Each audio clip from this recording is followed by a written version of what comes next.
अस्सलाम वालेकुम नाजरीन, मैं हूं मोहम्मद अब्दुल हकीम। आइए देखते हैं आज का ये खबरनामा। South zone task force team की जानिब से मीर चौक पुलिस स्टेशन हुदूद में मौजूद वाल्टा होटल के इलाके तालाब कट्टा के रहने वाले मोहम्मद जोहेद को गिरफ्तार कर लिया है, जो लक्की कलेक्शन नामी एक दुकान में 2,50,000 मालियत के हुक्का फ्लेवर, पेन हुक्का और सिगरेट्स बेच रहा था, जो पहले से ही ये बैन कर दिए गए थे। पुलिस ने इसे गिरफ्तार करते हुए केस दर्ज करके अदालती तहवील में दे दिया है।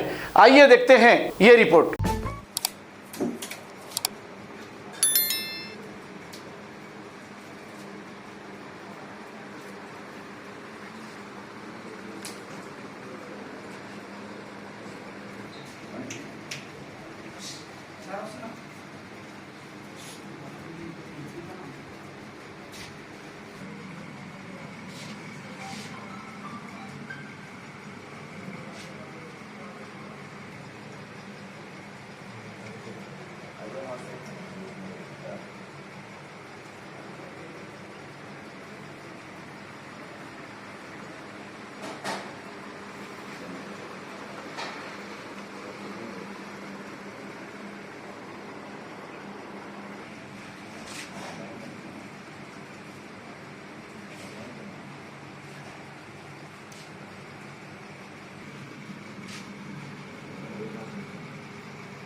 जर्मनटन हॉस्पिटल ऑर्थोपेडिक से मुताल्लिक हर मरीज यहाँ शिफायाब। बैनुल-अक़वामी शोहरत याफ्ता और इनाम याफ्ता doctor Mir Jawad Zar Khan, senior orthopedic surgeon, advance operation theatre, ICU, digital x-ray, laboratory, physiotherapy, pharmacy, sharing और प्राइवेट रूम्स, लेडी डॉक्टर्स और डॉक्टर अर्जुमन सुल्ताना गैनकोलॉजिस्ट की खिदमात हासिल। वाजिबी फीस और मुकम्मल सहूलियात से हजारों मुतमईन। एम्बुलेंस से आरास्ता Germantown orthopedic hospital, pillar number 150, Attapur, Hyderabad. अस्सलाम वालेकुम नाजरीन, आपसे ये गुजारिश है, अगर अब तक आप हमारे चैनल को सब्सक्राइब नहीं करे हैं तो सबसे पहले सब्सक्राइब कर दीजिए, फिर इसके बाद बेल आइकन बटन को दबा दीजिए, तो आपको हमारी आने वाली हर वो अपडेट सबसे पहले आपको मिल जाएगी। और लाइक और शेयर करना ना भूलें।